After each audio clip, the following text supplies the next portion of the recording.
New tonight, rescue efforts continue in Turkey and Syria after that historic earthquake left more than 11,000 dead.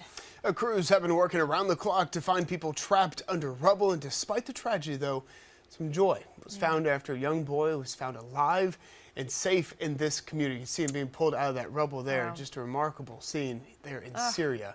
A little boy there. Many children, including babies, have been saved over the last few days. And this comes as the death toll continues to rise. At last check, more than 15,000 people have been confirmed dead. Officials in both Turkey and Syria say that they expect that number to rise as they make their way through destroyed buildings and hard-to-reach communities. Now, the earthquake is personal for some in our area. We talked with a doctor at Spartanburg Regional who's from that region where the quake hit, and he says it is very difficult to watch right now. That's where I grew up. It is a very hard picture to see, and there are a lot of images that you cannot unsee. And one particular that stuck to mind, a father sitting right next to a rebel that is holding a hand of a daughter that unfortunately passed away.